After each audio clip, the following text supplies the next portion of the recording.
Welcome to Ravi కిరణాల news. ముందుగా headlines చూద్దాం. ప్రధాని మోదీకి ఒమన్ అత్యున్నత పురస్కారం 29వ అంతర్జాతీయ గౌరవం the first class of the order of Oman ను ప్రదానం చేసిన సుల్తాన్. భారత్ ఒమన్ మధ్య కీలక సమగ్ర ఆర్థిక భాగస్వామ్య ఒప్పందం. ఇరు దేశాలు 70 ఏళ్ల దౌత్య సంబంధాలకు గుర్తుగా ఈ పర్యటన. విశాఖకు ఆనిముత్యమే రుషికొండ భవనాలు అన్న జగన్. 240 కోట్ల ప్రాజెక్టుతో విశాఖ గౌరవం పెరిగిందన్న జగన్. అభివృద్ధి ఒకలా, యోగా డే ఖర్చులు మరోలా చేశారని జగన్ విమర్శ. రుషికొండపై వాస్తవాలు తెలుసుకోవాలని జగన్ పిలుపు. ఎంపీటీసీ, జడ్పీటీసీ ఎన్నికలపై అసెంబ్లీలో చర్చ జరిగిందన్న సీఎం. అన్ని పార్టీల అభిప్రాయాలతోనే నిర్ణయం తీసుకుంటామన్న రేవంత్. బీసీ రిజర్వేషన్లపై తొందరపాటు వద్దన్న సీఎం. ఎన్నికల్లో అన్యాయం జరగనివ్వమని రేవంత్ హామీ.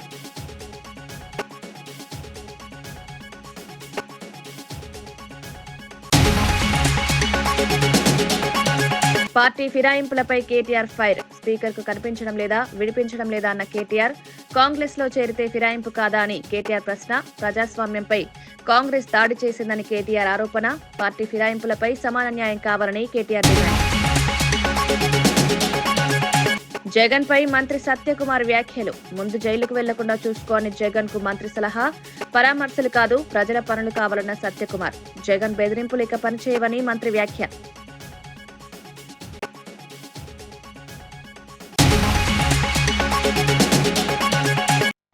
విశాఖపట్నంలోని రుషికొండ భవనాలపై మాజీ ముఖ్యమంత్రి వైఎస్ జగన్మోహన్ రెడ్డి స్పందించారు.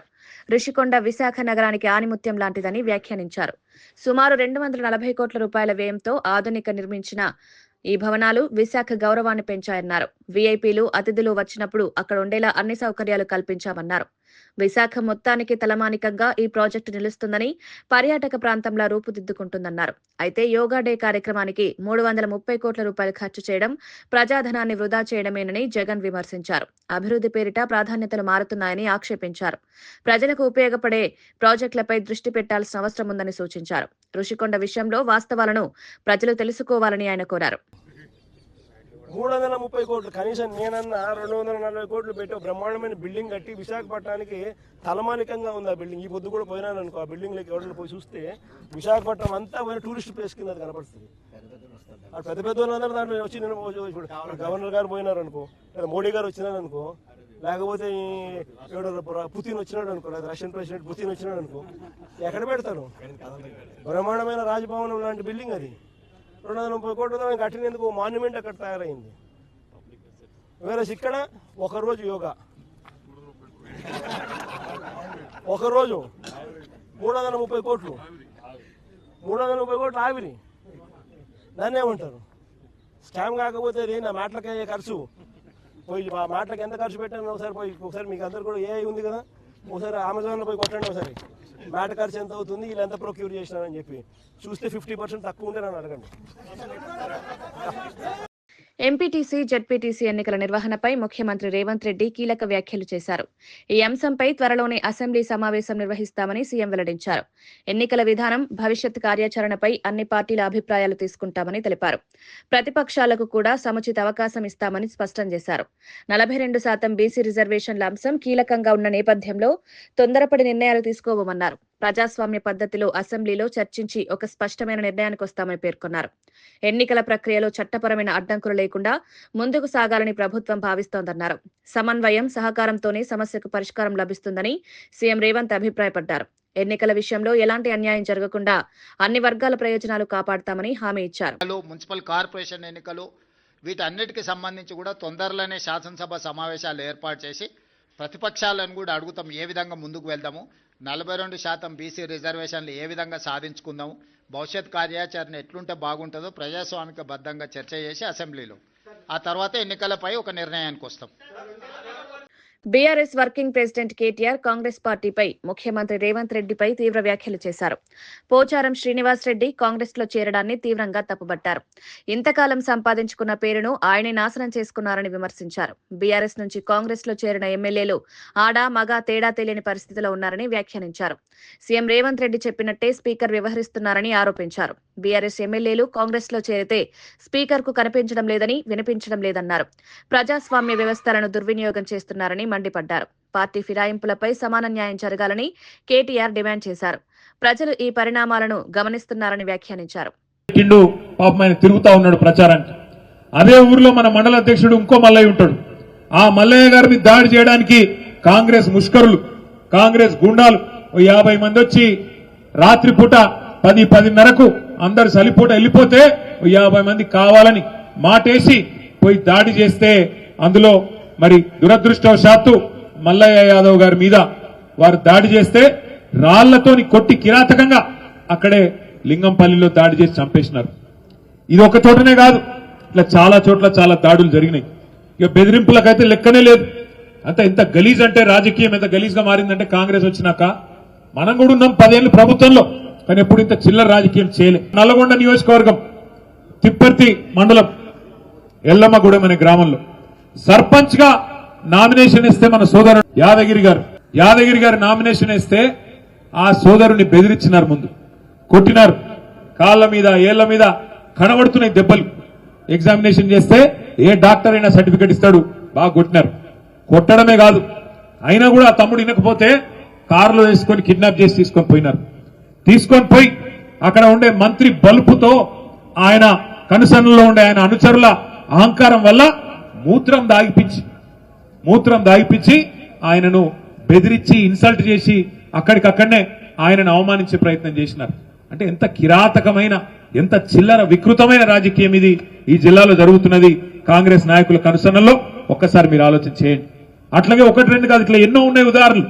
హుజూర్ నగర్ కాన్స్టిట్యున్సీలో అయితే మన వాళ్ళని తీసుకొని పోయి పోలీస్ స్టేషన్లలో కూర్చోబెట్టి బెదిరించి ఆఖరికి కాంగ్రెస్ మండల అధ్యక్షుడిని పోలీసు కూడా పిలిపించుకొని వాళ్ళకు మన క్యాండిడేట్ అప్పచెప్పి పంపించే పరిస్థితి. ఇంత చిల్లర రాజకీయం ఇవాళ ఈ జిల్లాలో జరుగుతూ ఉన్నది. పోనీ ఇదంతా ఒక దిక్కు అయిపోయింది. తర్వాత ఎలక్షన్లు అయినాయి, మనోళ్ళు మొక్కవోన్ ధైర్యంతో కొట్లాడినారు. నకిరేకల్ నియోజకవర్గం చినకాపర్తి అనే గ్రామంలో మనకు పడ్డ ఓట్లను, మరి అధికారులకు ఏమైందో నాకు తెలియదు, మనకు పడ్డ ఓట్లను అవి కలిపితే మనం గెలిచిపోతాం, అవి పక్కకు బారేసి పక్కన మోరులో దొరికినాయి. మన లింగయ్య గారు పోయి చిరుమర్తి లింగయ్య గారు కొట్లాడి అట్లెట్లా మీరు లెక్క పెట్టారని గొడవ చేస్తే అది మొత్తం రాష్ట్రం దృష్టికి వచ్చింది. అట్లాగే ఇక్కడ రాఘవాపురం గాని వాసాల మరి గాని సోనియా గాంధీ, రాహుల్ గాంధీలపై ఈడీ దాఖలు చేసిన ఛార్జ్ షీట్ ను కోర్టు కొట్టివేయడంపై ఎమ్మెల్యే ప్రభుత్వ విప్ ఆది శ్రీనివాస్ స్పందించారు. ఈ ఘటనపై ప్రధాని మోదీ, అమిత్ షా దేశ ప్రజలకు క్షమాపణలు చెప్పాలని డిమాండ్ చేశారు. ప్రశ్నించే వారిపై ఈడీని ప్రయోగించడం బీజేపీ అలవాటుగా మారిందని విమర్శించారు. నేషనల్ హెరాల్డ్ కేసులో ఆధారాలు లేకపోవడమే కోర్టు తీర్పుతో స్పష్టమైందన్నారు. కేంద్ర ప్రభుత్వం బెదిరింపు రాజకీయాలు మానుకోవాలని సూచించారు. ప్రజాస్వామ్య సంస్థలను దుర్వినియోగం చేయడం సరికాదన్నారు. మోదీ ప్రభుత్వానికి రోజులు దగ్గరలోనే ముగియబోతున్నాయని వ్యాఖ్యానించారు. రాజకీయ ప్రత్యర్థులను భయపెట్టే ప్రయత్నాలు ఇక పనిచేయవన్నారు. ప్రజలు నిజాలను అర్థం చేసుకుంటున్నారని ఆది శ్రీనివాస్ స్పష్టం చేశారు.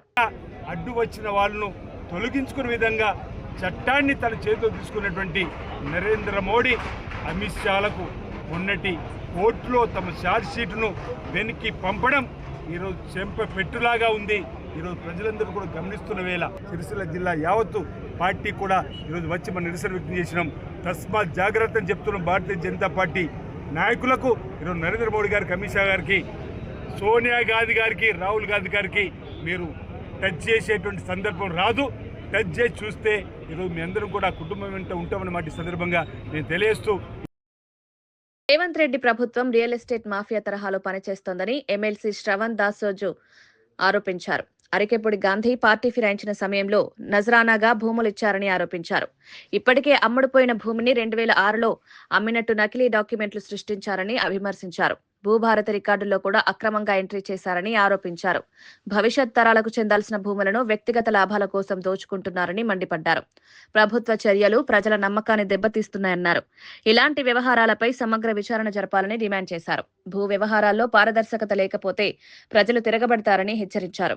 అని చెప్పని ఆయన ఏం చెప్పిండో, షేక్ ఇమాం అనేటోడు నాకు 2006లో భూమి అమ్మిండు అని చెప్పని దొంగ డాక్యుమెంట్లు సృష్టించినారు. 1991లోనే అమ్ముడు పోయింది మొత్తం భూమి. 1 ఎకరం 2 ఎకరాలు 3 ఎకరాలు 4 ఎకరాలు అంతా అమ్ముడు పోయింది. 91 to 95. 2006లో నాకు అమ్మిండు అని చెప్పని అరకపూడి గాంధీ గారు 2024లో ఒక ఫేక్ డాక్యుమెంట్ని పట్టుకొచ్చి, అది కూడా ఆయన పార్టీ మారిన తర్వాత ఫేక్ డాక్యుమెంట్ పట్టుకొచ్చి ముందు పెడితే బాధ్యత కలిగిన ప్రభుత్వం ఏం చేయాలా? పివి నరసింహారావుకు నిజమైనటువంటి ఒక వారసులే ఇవాళ రేవంత్ రెడ్డి ఆ కాంగ్రెస్ పార్టీలో ఉన్నోడైతే ఏం చేయాలా? ల్యాండ్ సీలింగ్ యాక్ట్ను కాపాడాలా? ప్రజల కోసం పారదర్శక పాలన కోసం వచ్చినా అని చెప్పని సొల్లు కబుర్లు మాట్లాడుతున్నటువంటి ఒక ప్రభుత్వం ఏం చెప్పాలా? అరే ఏమరా నాయన, దొంగ డాక్యుమెంట్ ఉన్నది, మొత్తం అంతా ఎంక్వైరీ చేసి ఇది దొంగ డాక్యుమెంట్ ఉన్నది, ఆ షేక్ అనేటోడు ఎప్పుడో 1995లోనే అమ్ముకున్నాడు, నీకు 2006 ఎట్లా అమ్ముతాడు రా నాయన, అప్పుడెప్పుడో అమ్మినోడు మళ్ళీ నీకు ఎట్లా అమ్ముతాడు, ల్యాండ్ టైటిల్ ఆల్రెడీ ఇంకోళ్ళ పేరు మీద పోయింది కదా, నీకు ఎట్లా అమ్ముతాడు అని చెప్పని చెప్పకుండా అతన్ని మొత్తం పహానీలలో అరకపూడి గాంధీకి సంబంధించిన వాళ్ళ పేర్లు అన్నీ కూడా ఎంటర్ చేసి పడేసి భూభారతిలో ఎంట్రీ చేసి పడేసినారు. రాజు తలుచుకుంటే దెబ్బలకు కొదవ కాదు కదా. ఇవాళ రేవంత్ రెడ్డి తలుచుకుంటే ఇటు భూములు అటు అవుతాయి, అటు భూములు ఇటు అయిపోతాయి. పార్టీ మారింది కాబట్టి నజరానా కింద ఆ దొంగ డాక్యుమెంట్ పట్టుకొస్తే ఆ దొంగ డాక్యుమెంట్ని ఇవాళ అరకపూడి గాంధీకి లెజిటమైజ్ చేస్తూ భూభారతిలో ఎంట్రీ చేసి పడేసిండు. పడేసిన తర్వాత పాపం మా కృష్ణారావు గారు, మా మాదారం కృష్ణారావు గారు, మా శాసనసభ్యులు, బాధ్యత కలిగినటువంటి ఒక నాయకుడిగా 1 కాదు 2 కాదు 3 కాదు 4 కాదు 10-15 రిప్రజెంటేషన్లు చూడరిగో గిన్ని రిప్రజెంటేషన్లు ఇచ్చిండండి. ఇన్ని రిప్రజెంటేషన్లు ఇచ్చిండు. Chief commissioner land administration CCLA 22/8/2025, మళ్ళీ అదే 22/8/2025 నాడు chief secretary government of Telangana, 22/8/2025 నాడు district collector Medchal Malkajgiri district, 22/8/2025 నాడు కమిషనర్ గ్రేటర్ హైదరాబాద్, 22/8/2025 నాడు commissioner Hyderabad disaster response and asset protection హైడ్రాకి సంబంధించిన అధికారులకు ఇచ్చిండు. మళ్ళీ అదే 22 నాడు vigilance commissioner of Telangana vigilance కమిషన్కి ఇచ్చిండు. జోనల్ కమిషన్ కూకట్పల్లి జోన్కు 25/8/25 నాడు ఇచ్చిండు. Revenue division officer Malkajgiri division 25/8/25 నాడు, మండల్ రెవెన్యూ ఆఫీసర్ కుత్బుల్లాపూర్. ఇన్ని రిప్రజెంటేషన్లు ఇచ్చిండు. ఆఖరికి రోజు నేను కూడా పోయినా వెంబడి హైడ్రా కమిషనర్ రంగనాథ్ గారి దగ్గరికి వెళ్ళిపోతే మౌనండి అదేదో తప్పు జరిగినట్టున్నది, మేము దాన్ని డిమాలిష్ చేసినాం, మననే డిమాలిష్ చేసినాం అంటే, కరెక్టేనాయా నువ్వు డిమాలిష్ చేసినావు రంగనాథ్ గారు, బట్ నువ్వు డిమాలిష్ చేసి రాత్రికి రాగానే మళ్ళీ అంత షీట్లు పెట్టి పడదొబ్బినారు ఆ 11 ఎకరాలకు, అది 3-4 వేల కోట్ల రూపాయల విలువ చేసే భూమి అంటే, లేదండి నేను తెల్లారిపోతా ఎంక్వైరీ చేస్తా అది పట్టుకుంటా అని చెప్పని చెప్పిండు. ఇంతవరకు ఎవరు కూడా ఏ రకమైన చర్యలు తీసుకోలేదు.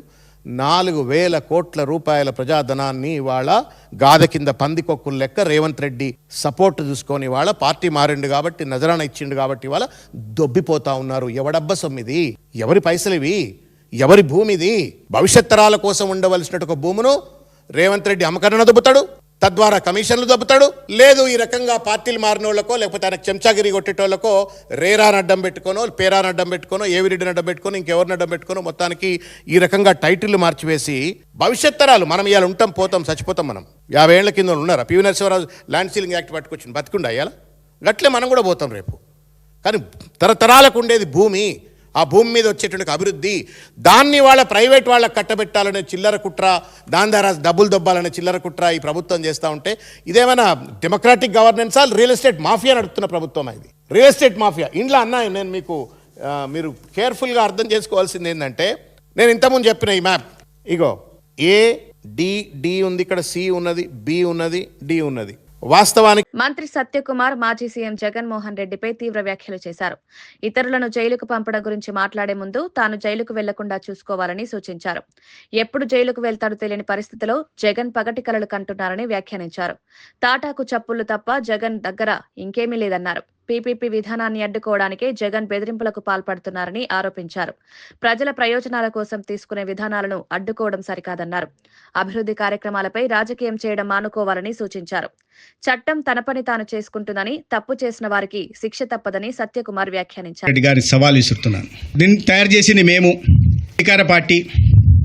మీకు చేతనైతే ఈ విషయంలో చిన్న చిన్న విషయాలకు సిబిఐ విచారణ అడుగుతున్నారు కదా, సిబిఐ మీద చాలా గౌరవం ఉన్నట్టుగా ఈ విషయంలో సిబిఐ విచారణ కోరండి. న్యాయస్థానాల మాధ్యమంగా సంబంధిత శాఖ మంత్రిని నన్ను జైలు ధైర్యం ఉంటే పంపండి. అది కాకుండా నిర్మాణానికి ముందుకు వస్తున్న నాణ్యమైన వైద్య విద్యని, మెరుగైన వైద్య సేవలను అందించడం కోసం ప్రభుత్వం కార్పొరేట్ వైద్యాన్ని పేదలకు అందించడం కోసం ప్రభుత్వం తీసుకున్న నిర్ణయంలో ఆ కళాశాలల ఆసుపత్రుల నిర్మాణానికి ముందొస్తున్న సంస్థలని బెదిరించడం భావ్యం కాదనే విషయాన్ని ఆయన తెలుసుకోవాలి. ప్రజలు కూడా వీటిని గమనించాలి. 30 తీవ్ర అవినీతి ఆరోపణలు ఉన్న వ్యక్తి, ఒక జైలు పక్షి, జైలు జీవి ఇవాళ చాలా పారదర్శకంగా ఒక మంచి ఉద్దేశంతో ప్రభుత్వం తీసుకొచ్చిన విధానాన్ని పైన అసత్య ప్రచారం చేయడమే కాకుండా వారిని జైలుకు పంపుతా ఉండడం, మీరు జైలుకు కాదు కదా, మీకు ఇష్టమైన భాషలో మీకు తెలిసిన భాషలో చెప్పాలంటే వారి నెత్తి మీద వెంట్రుకు కూడా పీకలేరని జగన్మోహన్ రెడ్డి గారికి, ఆ పార్టీ నాయకులకు నేను తెలియజేస్తున్నాను. ఎవరిని జైలుకు పంపుతారు? విధానం వీటిని సమర్థించిన హైకోర్టు న్యాయమూర్తులను పంపిస్తారా? విధానాన్ని తీసుకొచ్చిన నీతి ఆయోగ్ను జైలుకు పంపిస్తారా? లేదా ఈ విధానాన్ని తీసుకొచ్చిన ఎన్డీఏ విధానాన్ని తీసుకొచ్చిన ఎన్డీఏ ప్రభుత్వ అధినేత నరేంద్ర మోడీ గారిని కూడా మీరు జైలుకు పంపిస్తారా? ఇటువంటి అహంకారిత పూరిత మాటలు మాట్లాడడం కారణంగానే, ప్రతి ఒక్కరిని బెదిరింపులకు పాల్పడడం కారణంగానే తను అత్యంత దారుణమైన అవమానకర రీతిలో ఓడిపోయానన్న విషయాన్ని కూడా జగన్మోహన్ రెడ్డి గుర్తుపెట్టుకోవాలి. చంద్రబాబు నాయుడు గారి నాయకత్వంలో ఈ రాష్ట్రంలో వైద్య రంగం పటిష్టమవుతోంది. మరింత విస్తృతంగా మెరుగైన వైద్య సేవలు పేద విద్యార్థులకి గతంలో వాళ్ళు చెప్పిన దానికన్నా 210 కాలేజీలు పూర్తయిపోతే 220 సీట్లు అదనంగా పేద విద్యార్థులకు అందుబాటులోకి వస్తాయి. కార్పొరేట్లో 75% పడకలతో మెరుగైన వైద్య సేవలు అందుతాయి. అది ఇష్టం లేని జగన్మోహన్ రెడ్డి ఇటువంటి కుట్రపూరితంగా చర్యలకు పాల్పడుతూ ఈ బెదిరింపు ధోరణులకు పాల్పడుతున్నారు. మరి వీటిని పీపీపీ మోడల్లో ఇవ్వడం తప్పైతే మీరు కట్టబెట్టారు కదా 104, 108 7 సంవత్సరాల పాటు ఒకటేసారి దాదాపు 2000 కోట్లు ఎటువంటి పారదర్శకత లేకుండా అరబిందో కట్టబెట్టారు. అది పీపీపీ మోడ్లో కాదా? ఇవాళ ప్రైవేట్ ఆసుపత్రుల్లో ఆరోగ్యశ్రీ కింద అందుతున్న వైద్య సేవలు పీపీపీ మోడ్లో కాదా? 104, 108 సేవలను కూడా ప్రైవేటీకరణ ఒప్పుకుంటారా? అనేక రకాల ఆసుపత్రుల్లో అందుతున్న క్యాథలాబ్ కానీ ఇతరత్ర డయాగ్నోస్టిక్ వీటిని కానీ మీరు ఒప్పుకుంటారా? చెప్పాల్సింది. భద్రాద్రి కొత్తగూడెం జిల్లా ఇల్లందులో జనజాగృతి అధ్యక్షురాలు కల్వకుంట్ల కవిత జనంబాట కార్యక్రమంలో పాల్గొన్నారు. పంచాయతీ ఎన్నికల్లో సీట్ల లెక్కలు చెప్పుకోవడం కంటే ప్రజల బాగోగులు ముఖ్యమన్నారు. హజ్రత్ నాగోల్ మీరా దర్గాలో పూజలు నిర్వహించిన కవిత ప్రజలతో నేరుగా మాట్లాడారు. జిల్లాలో అనేక సమస్యలు తమ దృష్టికి వస్తున్నాయని తెలిపారు. వాటిని అధికారుల ప్రభుత్వ దృష్టికి తీసుకువెళ్లి పరిష్కరించేందుకు కృషి చేస్తున్నామన్నారు. కాంగ్రెస్ ప్రభుత్వం ఇచ్చిన 6 గ్యారంటీలను విస్మరించిందని ఆరోపించారు. పెన్షన్లు పెంచకపోవడం పేదలకు అన్యాయమన్నారు. ప్రజల సమస్యలపై నిరంతరం పోరాడతామని కవిత స్పష్టం చేశారు. ఏదైతే గుర్తుతో జరుగుతాయో ఎన్నికలు, ఎంపీటీసీ, జెడ్పీటీసీ ఎన్నికలు జరుగుతాయో అవి పార్టీ బలాబలాలను నిర్దేశించేటట్టుగా ఉంటాయి. కానీ గ్రామ పంచాయతీ ఎన్నికలు అనేటటువంటి ఎప్పుడూ కూడా సరైనటువంటి మెజర్ కాదు. అయినప్పటికీ అధికార పక్షం ఒక పక్క, విపక్షం ఒక పక్క ఇద్దరు కూడా మాకొచ్చాయి అని ఎగురుతున్న పరిస్థితి కనబడుతుంది. అల్టిమేట్గా నేను కోరేది ఒకటి, ఇన్ని రోజులు గ్రామాల్లో అభివృద్ధి ఎందుకు లేదంటే సర్పంచులు లేరు అన్నారు. ఇప్పుడు సర్పంచులు వచ్చారు. ఇప్పుడు అభివృద్ధి జరగకపోతే ప్రజలు తిరగబడే రోజు వచ్చింది. ఎందుకంటే ఆల్రెడీ 2 years అయిపోయింది. నిధులు లేవు. ఊర్లలో కనీసం మోరులు సాఫ్ చేసే వాళ్ళు లేరు. నల్లాలో నీళ్ళు రాపితే పట్టించుకునే వాళ్ళు లేరు. కాబట్టి ఇప్పుడు సర్పంచులు వచ్చాకన్నా ఆ మౌలిక వసతులు ప్రభుత్వం ఊర్లలో కల్పించాలని చెప్పి నేను డిమాండ్ చేస్తున్నాను. గ్రామ పంచాయతీ ఎన్నికల్లో బీఆర్ఎస్ విజయాలపై మాజీ మంత్రి జగదీష్ రెడ్డి స్పందించారు. కాంగ్రెస్ పార్టీతో మాత్రమే కాకుండా పోలీసులు, అధికారులు కలిసి అడ్డుపడ్డ బీఆర్ఎస్ అభ్యర్థుల విజయాన్ని ఆపలేకపోయారన్నారు. ప్రతి ఊర్లో, ప్రతి హృదయంలో కేసీఆర్ ఉన్నారని ఈ ఎన్నికలు నిరూపించాయని వ్యాఖ్యానించారు. ప్రజలు బీఆర్ఎస్ పాలనను ఇంకా గుర్తుపెట్టుకున్నారని చెప్పారు. అధికార యంత్రాంగం ఒత్తిడిలు పెట్టినా ప్రజల తీర్పు మారలేదన్నారు. కేసీఆర్ నాయకత్వంపై ప్రజల్లో విశ్వాసం చెక్కుచెదరలేదని పేర్కొన్నారు. ఈ ఫలితాలు భవిష్యత్ రాజకీయాలకు దిశానిర్దేశం చేస్తున్నాయన్నారు. ప్రజాస్వామ్యంలో చివరి మాట ప్రజలదేనని మరోసారి రుజువైందన్నారు. ఓట్ల లెక్కింపు రోజుకు వచ్చినప్పటికీ అది కూడా బయటపడ్డది. అనేక చోట్ల మన గెలిచిన సర్పంచుల ఓట్లను తీసి బయట వేయడం, ఓట్లు తక్కువ లెక్క పెట్టడం, మనమే 2, 3, 4 మెజారిటీ వచ్చిన కాడ వాటిని కింద పడేసి వాళ్ళు ఎక్కువ వచ్చిందని చెప్పడం, ఒకటి ఎక్కువ వచ్చిందని చెప్పడం, ఈ కౌంటింగ్కి వచ్చేది లేదు, మీరు ప్రకటిస్తే మర్యాద, లేకపోతే మాత్రం మీరు అంత చూస్తారు. ఇక్కడి నుంచి అధికారులను కూడా పోనివ్వము అని చెప్పి వార్నింగ్ ఇచ్చి నేను రాత్రి 12 దాకా నేను కూడా మాట్లాడిన తర్వాత చచ్చుకుంటూ రికౌంటింగ్ లేదేం లేదని చెప్పి మళ్ళీ ప్రకటించి పంపారు. ఇటువంటి దుర్మార్గాలు 1 కావు 2 కావు. ఇక్కడ కూడా మోరేడు మండలం రాఘాపూర్ విలేజ్ లో కూడా ఇదే పద్ధతిలో మనం 11 ఓట్లతోని మనం గెలిస్తే ఆ తర్వాత వాళ్ళు ముందు ప్రకటించి మళ్ళీ రీకౌంటింగ్ అని పెట్టి 3 ఓట్లతోని వాడు గెలిచిండని చెప్పి ప్రకటించారు. అది ఎక్కడికి పోదు, అది కూడా వస్తుంది. సునీత చెప్పినట్టు వాసలమరి లాంటివి మన ఉమ్మడి నల్గొండ జిల్లాలో దాదాపు 30 గ్రామాలలో ఉన్నవి. ఒక వాసలమరి కాదు, అన్నిట్లో కేసులు వేస్తున్నాం. ప్రతి దాంట్లో కూడా మళ్ళీ ఆ 30 మంది మన వాళ్ళే గెలిచి వస్తారు. రాఘవపూర్తో సహా, వాసాలమరి రాఘవపూర్తో సహా 30కి 30 మంది మన వాళ్ళే గెలుస్తారు. ఒకప్పుడు మనం అధికారంలో ఉన్నాడు కేసీఆర్ గారు ఒకటే చెప్పిండు, మనకు గ్రామాలలో ఘర్షణలు కానివద్దు, పోలీసులు వాడే అవసరం మనకు అసలే రావద్దు, గ్రామాలు శాంతియుతంగా ఉంటేనే అభివృద్ధి జరుగుతుంది, అభివృద్ధి మీద చర్చ జరుగుతుంది, లేదా కొట్లాటలు ఉంటే నాశనం అవుతుంది.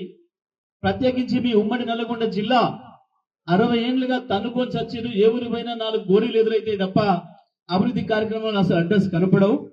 ఏ పరిస్థితిలో మీరు అది జరగనియొద్దని చెప్తే సార్ చెప్పిన పద్ధతుల్లో ఎక్కడ కూడా ఒక చిన్న చెంపదెబ్బ కొట్టనీయలే, ఒక పోలీస్ కేసు పెట్టలే మనం 10 ఏళ్లలో. కానీ ఇవాళ ఈ ప్రభుత్వం వచ్చి 2 సంవత్సరాలుగా చేస్తున్న పని ఒకే డిపార్ట్మెంట్ పనిచేస్తుంది, అది పోలీస్ డిపార్ట్మెంట్. మన ప్రభుత్వంలో అసలు ఏం పనిలేని డిపార్ట్మెంట్ అంటే పోలీస్ డిపార్ట్మెంట్ ఉండే. వాళ్ళు కూడా ఖాళీ ఎందుకు ఉండనియాలని సారు వాళ్ళతో కూడా చెట్లు పెంచే కార్యక్రమం చేయించాడు. పోలీస్ డిపార్ట్మెంట్ తో కూడా మీరు కూడా ఈ పని చేయదు, ఎవరిని కొట్టే పని లేదు మా ప్రభుత్వంలో అని చెప్పి. కానీ ఇవాళ మంత్రులు, ఎమ్మెల్యేలు, ముఖ్యమంత్రి ఏమో వాటాలు పంచుకునే పనిలో ఉన్నారు. పంచాయతీ ఎన్నికల్లో సీఎం రేవంత్ రెడ్డి ప్రభుత్వంపై ప్రజల్లో ఉన్న వ్యతిరేకత స్పష్టంగా కనిపించిందని బీజేపీ శాసనసభాపక్ష నేత ఏలేటి మహేశ్వర్ రెడ్డి అన్నారు. రాష్ట్ర వ్యాప్తంగా అనేక చోట్ల ముక్కోనపు పోటీ నెలకొందని తెలిపారు. నిర్మల్ జిల్లాలో 213 మంది బీజేపీ మద్దతుదారులు గెలిచారని చెప్పారు. కేంద్ర ప్రభుత్వం 11 ఏళ్లుగా చేపట్టిన అభివృద్ధి కార్యక్రమాలకు ప్రజలు మద్దతిస్తున్నారని వ్యాఖ్యానించారు. పార్టీ నేతలంతా ఐక్యంగా పనిచేస్తే వచ్చే అసెంబ్లీ ఎన్నికల్లో బీజేపీ అధికారంలోకి రావడం ఖాయమన్నారు. గ్రామీణ స్థాయిలో పార్టీ బలం పెరుగుతోందని తెలిపారు. రేపు నిర్మల్ జిల్లాలో గెలిచిన సర్పంచ్లు, ఉప సర్పంచ్లు, వార్డు సభ్యులకు సన్మానం నిర్వహిస్తామని వెల్లడించారు. గత 2 సంవత్సరాల నుంచి తెలంగాణ రాష్ట్రంలో కాంగ్రెస్ పార్టీ అనేకమైనటువంటి అవినీతి కార్యక్రమాలతో కూరుకుపోయి ఇచ్చిన హామీలు నెరవేర్చక 6 గ్యారెంటీలు తుంగలు తొక్కి 420 హామీల్ని గాలి కొదిలేసి ఈ రాష్ట్ర అభివృద్ధిని పూర్తిగా గాడి తప్పించి అవినీతిలో కూరుకుపోయినటువంటి కాంగ్రెస్ ప్రభుత్వం వ్యతిరేకతగా నిన్నటి తీర్పు కనబడతా ఉన్నది. మరి సింబలు లేవు కదా అని చెప్పేసి, అధికారం ఉంది కదా అని చెప్పేసి గెలిచిన సర్పంచుల్ని ఖాతాలో వేసుకున్న రేవంత్ రెడ్డి గారు నిజంగా మీకు చిత్తశుద్ధి ఉంటే ఇమీడియట్ గా ఎంపీటీసీ, జెడ్పీటీసీ ఎన్నికలు నిర్వహించాలా, మున్సిపల్ ఎన్నికలు నిర్వహించాలా. మరి ప్రజలకు కాంగ్రెస్ పార్టీ మీద ఉన్నటువంటి వ్యతిరేకత స్పష్టమవుతుంది. ఈరోజు పూర్తిగా కాంగ్రెస్ పార్టీ మీద 2 సంవత్సరాల్లోనే ఇంత వ్యతిరేకత కూడగట్టుకున్నటువంటి రేవంత్ రెడ్డి సర్కార్ ఇప్పటికైనా కళ్ళు తెరవాలని చెప్పి మేము కోరుతా ఉన్నాం. ప్రధాని నరేంద్ర మోదీ ఓమన్లో నిర్వహించిన ప్రవాస భారతీయుల సదస్సులో ప్రసంగించారు. న్యాయ భారత్ వేగవంతమైన నిర్ణయాలతో ముందుకు సాగుతోందన్నారు. నిర్దేశిత కాల పరిమితిలో లక్ష్యాలను సాధిస్తున్నామని చెప్పారు. యునెస్కో ఇంటాంజిబుల్ కల్చరల్ హెరిటేజ్ జాబితాలో దీపావళి చేరడంపై హర్షం వ్యక్తం చేశారు. ప్రపంచమంతా ఇప్పుడు దీపావళి కాంతులతో ప్రకాశిస్తోందని వ్యాఖ్యానించారు. భారతీయులు ఎక్కడ ఉన్నా తమ సంస్కృతి, సంప్రదాయాలను కాపాడుకుంటారని తెలిపారు. భారత్, ఒమన్ మధ్య చారిత్రక సంబంధాలున్నాయని గుర్తు చేశారు. సమగ్ర ఆర్థిక భాగస్వామ్య ఒప్పందం ద్వైపాక్షిక సంబంధాలను మరింత బలోపేతం చేస్తుందన్నారు. గత 11 ఏళ్ల సంస్కరణలే వేగవంతమైన అభివృద్ధికి కారణమని మోదీ స్పష్టం చేశారు. शायद पता होगा, यूनेस्को ने दिवाली को इंटेजिबल कल्चरल हेरिटेज ऑफ ह्यूमैनिटी में शामिल किया है. अब दिवाली का दिया हमारे घर को ही नहीं पूरी दुनिया को रोशन करेगा. ये दुनिया भर में बसे प्रत्येक भारतीय के लिए गर्व का विषय है. हमारे लिए हर दिन एक नया रंग लेकर के आता है. हर मौसम एक नया उत्सव बन जाता है. यही कारण है कि हम भारतीय कहीं भी जाए, कहीं भी रहे, हम डायवर्सिटी का सम्मान करते हैं. ओमान में भी मैं आज यही होते हुए अपने आंखों के सामने देख रहा हूं. విశాఖను గ్లోబల్ ఎకనామిక్ హబ్ గా తీర్చిదిద్దుతున్న తరుణంలో భూ కబ్జాలపై ఉప ముఖ్యమంత్రి పవన్ కళ్యాణ్ ఆందోళన వ్యక్తం చేశారు. కలెక్టర్ల సదస్సులో మాట్లాడుతూ విశాఖ పరిధిలో కొందరు ప్రజాప్రతినిధులు భూ కబ్జాలకు పాల్పడుతున్నట్టు తన దృష్టికి వచ్చిందన్నారు. ఇలాంటి చర్యలను ప్రభుత్వం సహించదని స్పష్టం చేశారు. అభివృద్ధి పేరుతో అక్రమాలు జరగకుండా అధికారులు అప్రమత్తంగా ఉండాలని సూచించారు. పెట్టుబడుల కోసం విశాఖను ఆకర్షణీయంగా మారుస్తున్న సమయంలో భూ వ్యవహారాల్లో పారదర్శకత అత్యవసరమన్నారు. అక్రమాలకు పాల్పడితే ఎంతటి వారైనా చర్యలు తప్పవని హెచ్చరించారు. విశాఖ భవిష్యత్తును దెబ్బతీసే చర్యలను అడ్డుకోవాలని అధికారులను ఆదేశించారు. అభివృద్ధి, న్యాయం రెండూ సమానంగా ఉండాలన్నదే ప్రభుత్వ లక్ష్యమని పవన్ కళ్యాణ్ తెలిపారు.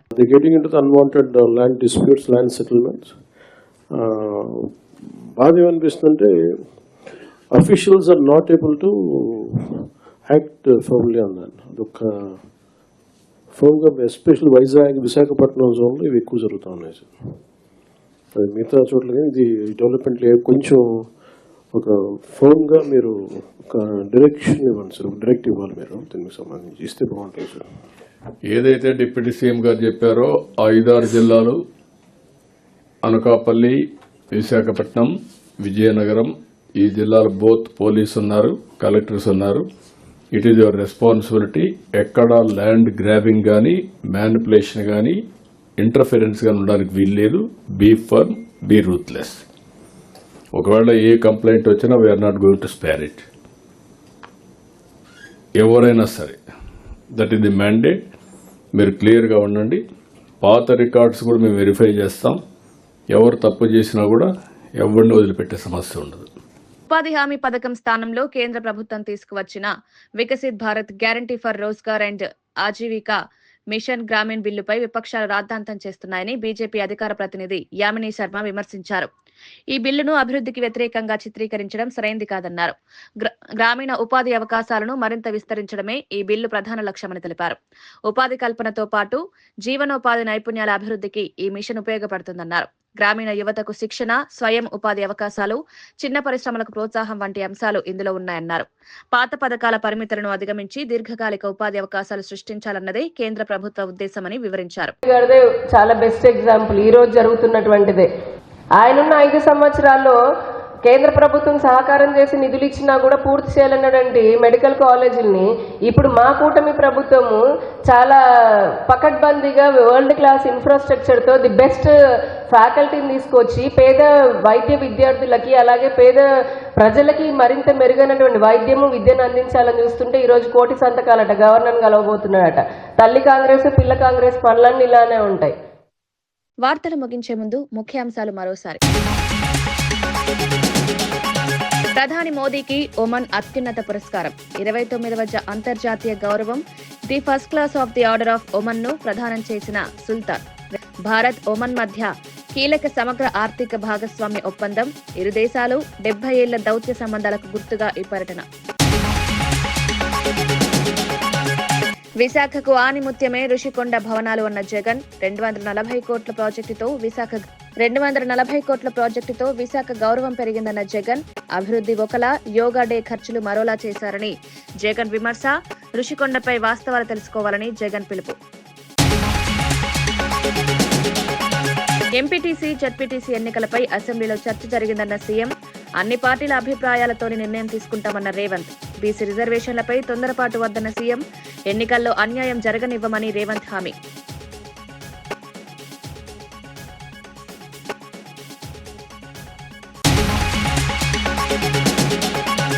పార్టీ ఫిరాయింపులపై కేటీఆర్ ఫైర్. స్పీకర్ కు కనిపించడం లేదా, విడిపించడం లేదా అన్న కేటీఆర్.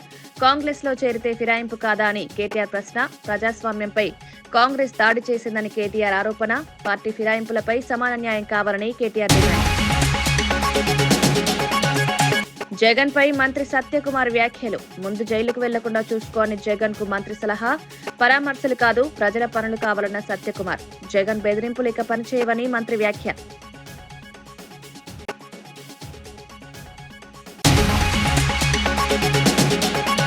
ఇవి ఈనాటి వార్తా విశేషాలు. మరో బులెటిన్లో మళ్ళీ కలుద్దాం. నమస్కారం.